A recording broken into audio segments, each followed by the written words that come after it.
Market यहाँ इस level से सपोर्ट लेकर ऊपर जाता है तो हम इसके बेस पर एक सपोर्ट लेवल ड्रॉ करते हैं, इस उम्मीद में कि प्राइस जब नेक्स्ट टाइम यहाँ आएगा तो हम यहाँ बाई करेंगे।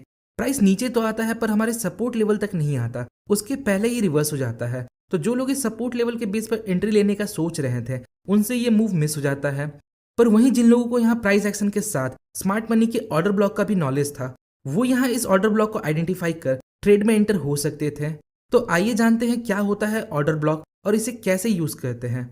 पहली बार हम किसी वीडियो का लाइक एम रखेंगे तो इस वीडियो का लाइक एम होगा 1000 लाइक्स। होपफुली ये आपके लिए ज्यादा मुश्किल नहीं होगा। स्मार्ट मनी कॉन्सेप्ट सीरीज का ये हमारा दूसरा वीडियो है। पहले वीडियो में हमने स्ट्रक्चर मैपिंग और वीक एंड स्ट्रॉन्ग लेवल को कवर किया था। अगर आपने पार्ट 1 नहीं देखा तो पहले उसे देखें। So what is an order block? Order block is a price range where smart money buy और सेल इन लार्ज अमाउंट। मतलब ऑर्डर ब्लॉक प्राइस का एक रेंज होता है जहां स्मार्ट मनी ह्यूज क्वांटिटी में बाइंग और सेलिंग करते हैं। अब स्मार्ट मनी क्यों एक रेंज में बाय और सेल करते हैं? मान लीजिए मार्केट अप ट्रेंड के दौरान ब्रेक ऑफ स्ट्रक्चर फॉर्म करता है, तो इस समय अगर मुझे या आपको ऑर्डर प्लेस करना होगा तो हम अपने इंटरेस्टेड प्राइस पॉइंट पर मार्केट ऑर्डर लगाकर या लिमिट ऑर्डर लगाकर अपने सारे ऑर्डर्स को एक ही जगह फुलफिल कर सकते हैं। क्योंकि हमारी क्वांटिटी कम होती है इसलिए हमारे अगेंस्ट बायर्स और सेलर्स इजिली मिल जाते हैं। पर जो स्मार्ट मनी होते हैं वो लाखों की क्वांटिटी में बाय और सेल करते हैं, जिसकी वजह से उनका किसी पर्टिकुलर प्राइस पॉइंट पर ऑर्डर फिल नहीं होता। एग्जाम्पल के लिए, अगर स्मार्ट मनी को 4 लाख क्वांटिटी बाई करना है और प्राइस अभी 100 रुपये चल रहा है, तो हो सकता है अभी करंट प्राइस पॉइंट पर 1 लाख क्वांटिटी के सेलर्स अवेलेबल हो, फिर 102 रुपये पर कुछ सेलर्स अवेलेबल हो, फिर 103 रुपये पर, फिर 104 रुपये पर कुछ सेलर्स अवेलेबल हो। ऐसे करके हर प्राइस लेवल पर कुछ सेलर्स है। इसी वजह से वो एक रेंज डिसाइड करते हैं जिसमें उनका पूरा ऑर्डर फुलफिल हो जाए। अब कभी कभी उनके ह्यूज बाइंग और सेलिंग की वजह से मार्केट काफी तेजी से मूव करता है, जिससे उनके कुछ ऑर्डर्स पेंडिंग रह जाते हैं। देखिए, अब प्राइस ऊपर आ गया है, अगर वो इस प्राइस पॉइंट पर खरीदेंगे तो उन्हें लॉस होगा। तो वो अब कुछ ट्रैप मेथड का यूज करते हैं। सर्टेन अमाउंट लगाकर वो प्राइस को वापस नीचे लेकर आते हैं। बेसिकली वो बस प्राइस को रिटेलर के स्टॉप लॉस तक लेके जाते हैं, जिससे मार्केट अपने आप नीचे आ जाता है। फिर फर्दर उन्हें प्राइस को नीचे पुश करने के लिए कैपिटल लगाना नहीं पड़ता, और प्राइस जब वापस उनके जोन में आता है तो वो अपने बाकी बचे पेंडिंग ऑर्डर्स को फिल करते हैं। अब देखिए, मार्केट को नीचे लाने में भी उनको कुछ पैसे लगाने पड़ते हैं, पर बाकी बचे पेंडिंग ऑर्डर्स को हाई प्राइस में खरीदने से अच्छा वो अपना थोड़ा दिमाग लगाते हैं और अपना प्रॉफिट को थोड़ा कम कर प्राइस को नीचे लेकर आते हैं, जिससे एवरेज में उन्हें ऊपर खरीदने से ज्यादा नीचे खरीदने में प्रॉफिट होता है। तो ये थोड़ी समझने वाली बात है। होपफुली मैं आपको समझा पाया हूँ। तो हमें करना क्या है? हमें सिंपली ऑर्डर ब्लॉक को फाइंड करना है, क्योंकि वहां स्मार्ट मनी के बहुत से पेंडिंग ऑर्डर्स है, और जब प्राइस उस लेवल पर आएगा तो हम भी बिग प्लेयर्स के साथ उनके डायरेक्शन में एंटर हो सकते हैं। तो आइए अब समझते हैं कैसे हम ऑर्डर ब्लॉक को आइडेंटिफाई और मार्क करते हैं।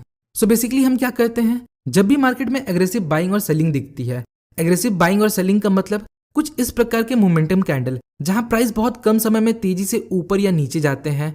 तो इन मोमेंटम कैंडल्स के पहले जो वीक कैंडल होता है, वीक कैंडल मतलब जो इस बिग मूव के पहले स्मॉल रेंज कैंडल है, तो हम उसके बेस पे एक जोन ड्रॉ करते हैं जिसे हम प्राइस एक्शन के लैंग्वेज में डिमांड या सप्लाई जोन बोलते हैं। और जब यही डिमांड और सप्लाई जोन कुछ क्राइटेरिया को फुलफिल कर जाते हैं तो इसे हम ऑर्डर ब्लॉक बोलते हैं। इसलिए बहुत जगह डेफिनेशन में ऑर्डर ब्लॉक को ऑप्टिमाइज्ड डिमांड या सप्लाई जोन कहा गया है। क्या है वो क्राइटेरिया, उसे जानने के पहले समझते हैं सपोर्ट, रेजिस्टेंस, डिमांड, सप्लाई और ऑर्डर ब्लॉक में क्या डिफरेंस है। बेसिकली सपोर्ट और रेजिस्टेंस एक प्राइस पॉइंट होता है जहां से प्राइस पास्ट में मल्टीपल टाइम रिएक्ट कर चुका होता है, और इस सेम लेवल को हम मल्टीपल टाइम यूज कर सकते हैं। नेक्स्ट, डिमांड और सप्लाई कोई पर्टिकुलर प्राइस पॉइंट नहीं होता, ये एक जोन होता है जिसका रेंज सपोर्ट और रेजिस्टेंस से ज्यादा होता है, और सेम डिमांड और सप्लाई को हम मल्टीपल टाइम यूज कर सकते हैं। वहीं ऑर्डर ब्लॉक भी डिमांड और सप्लाई की तरह एक जोन होता है, पर कुछ क्राइटेरिया फुलफिल होने के बाद। वो क्राइटेरिया क्या है अभी हम थोड़ी देर में उन्हें देखेंगे। ऑर्डर ब्लॉक को हम मल्टीपल टाइम यूज नहीं कर सकते, तो हम इसे सिर्फ एक बार यूज कर सकते हैं। मतलब हमने ऑर्डर ब्लॉक फाइंड किया, प्राइस इस लेवल पर वापस आया और मूव कर गया, मतलब ये ऑर्डर ब्लॉक एक बार यूज हो चुका है। अब हम इसे दोबारा यूज नहीं कर सकते, क्योंकि स्मार्ट मनी के जो पेंडिंग ऑर्डर्स थे वो इस मूव के दौरान फुलफिल हो गए। तो ये था डिफरेंस। अब हम किसी ऑर्डर ब्लॉक को कैसे आइडेंटिफाई करें, तो इसके क्राइटेरिया है। Number 1, find drastic move. मतलब हमें सबसे पहले ड्रास्टिक प्राइस मूवमेंट को देखना है जहां बिग मोमेंटम कैंडल्स फॉर्म होते हैं, कम से कम 2 से 3 big momentum candle. Number 2, last candle liquidity SVEEP. मतलब मोमेंटम कैंडल बनने के पहले जो कैंडल है हमें उसे देखना है। अगर उस कैंडल ने अपने प्रीवियस कैंडल का लो ब्रेक किया तो इसका मतलब इस कैंडल के नीचे की लिक्विडिटी स्वीप हुई है, और यही हमें चाहिए। पर अगर लास्ट वीक कैंडल अपने प्रीवियस कैंडल के लो को ब्रेक नहीं करता है तो इसका मतलब ये ऑर्डर ब्लॉक इनवैलिड हो गया। सेम एक अप मूव के बाद जब प्राइस तेजी से नीचे आता है तो यहां हमें चेक करना है जो लास्ट वीक कैंडल है क्या उसने अपने प्रीवियस कैंडल के हाई को ब्रेक किया। अगर किया है तो हमें अगले स्टेप को देखना है और अगर नहीं किया तो ये ऑर्डर ब्लॉक इनवैलिड हो जाएगा। अब हमें इनएफिशिएंसी या इम्बैलेंस को देखना है, वो क्या होता है।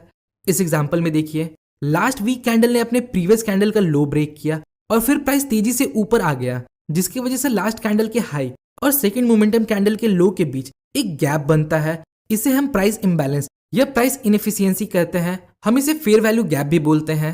एक वैलिड ऑर्डर ब्लॉक के लिए फेयर वैल्यू गैप जरूरी है, पर बहुत बार क्या होता है सेकंड मोमेंटम कैंडल की लोअर विक कुछ इस प्रकार से नीचे आ जाती है और ऑर्डर ब्लॉक एरिया को टैप करके ऊपर चली जाती है, तो ये एक इनवैलिड ऑर्डर ब्लॉक बन जाता है। जब इस कैंडल का विक यहाँ टच करता है तो यहाँ जो भी पेंडिंग ऑर्डर्स होते हैं वो इस विक फॉर्मेशन के दौरान फिल हो जाते हैं। मतलब अब यहाँ कोई डिमांड नहीं है। अब चूंकि कोई इम्बैलेंस गैप नहीं है जिसे फिल करने प्राइस नीचे आए तो ये ऑर्डर ब्लॉक इनवैलिड हो जाता है। अगला स्टेप देखते हैं अनमिटिगेटेड ऑर्डर ब्लॉक। जैसा कि हमने डिस्कस किया हम किसी भी ऑर्डर ब्लॉक को सिर्फ एक बार यूज कर सकते हैं, तो इस एग्जांपल में हमें ड्रास्टिक प्राइस मूवमेंट देखने को मिलता है।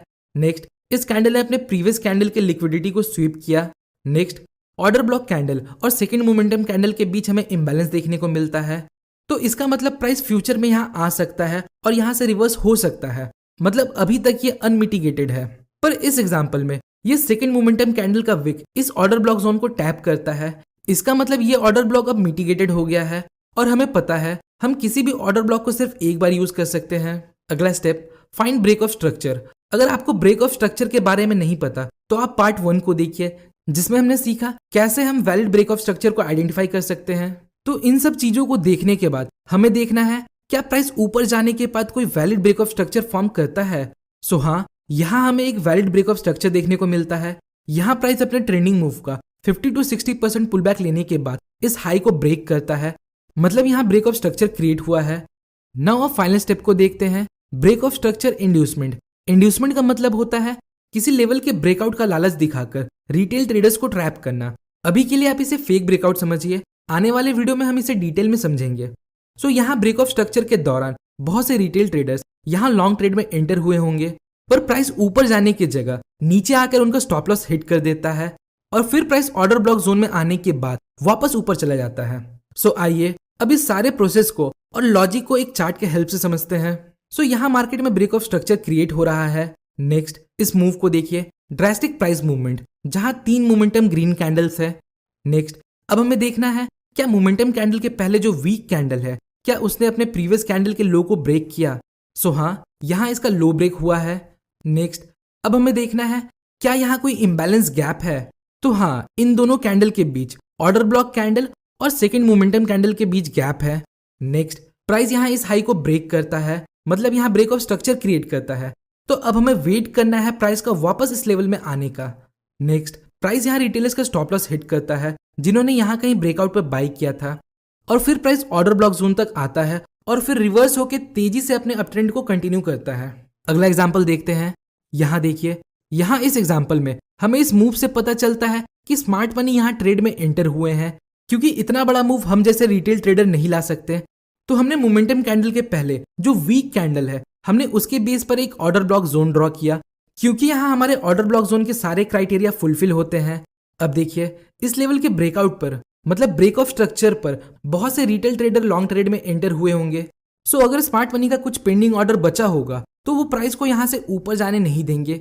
उन्हें प्राइस को वापस ऑर्डर ब्लॉक जोन में लेकर जाना है, तो वो यहाँ क्या करेंगे, वो प्राइस को इस लेवल तक नीचे लेकर जाएंगे जहां बहुत से रिटेल ट्रेडर्स का स्टॉप लॉस लगा हो। तो जब इतने सारे स्टॉप लॉस एक साथ हिट होंगे, और बाइंग ट्रेड का स्टॉप लॉस मतलब सेल ऑर्डर, तो जब इतने सारे सेल ऑर्डर एक साथ ट्रिगर होंगे, प्लस इस फेक ब्रेकआउट को देख के बहुत से न्यू सेलर्स भी आए होंगे, जिससे प्राइस आसानी से उनके जोन तक नीचे आ जाएगा और फिर वो अपने पेंडिंग ऑर्डर्स को फिल कर सकते हैं। तो जब स्मार्ट मनी इस जोन में अपने ऑर्डर्स को फिल करेंगे तो हमें भी उनके डायरेक्शन में अपने ऑर्डर्स को लगाना है ताकि उनके साथ हम इस मूव को एंजॉय कर सकें। तो ये था ऑर्डर ब्लॉक का कॉन्सेप्ट। आज के लिए इतना ही। अगले वीडियो में हम ऑर्डर ब्लॉक के डिफरेंट स्ट्रेटेजीज को देखेंगे, कैसे ट्रेड में एंटर होना है, स्टॉप लॉस क्या होगा, और बहुत सारे चार्ट एग्जांपल्स भी देखेंगे। आज के लिए इतना ही। होपफुली आपको इस वीडियो से कुछ सीखने मिला होगा। अगर आपको ये वीडियो इन्फॉर्मेटिव लगी तो वीडियो को लाइक और चैनल को सब्सक्राइब जरूर करें। मिलते हैं नेक्स्ट वीडियो में, तब तक के लिए best of luck for stock journey.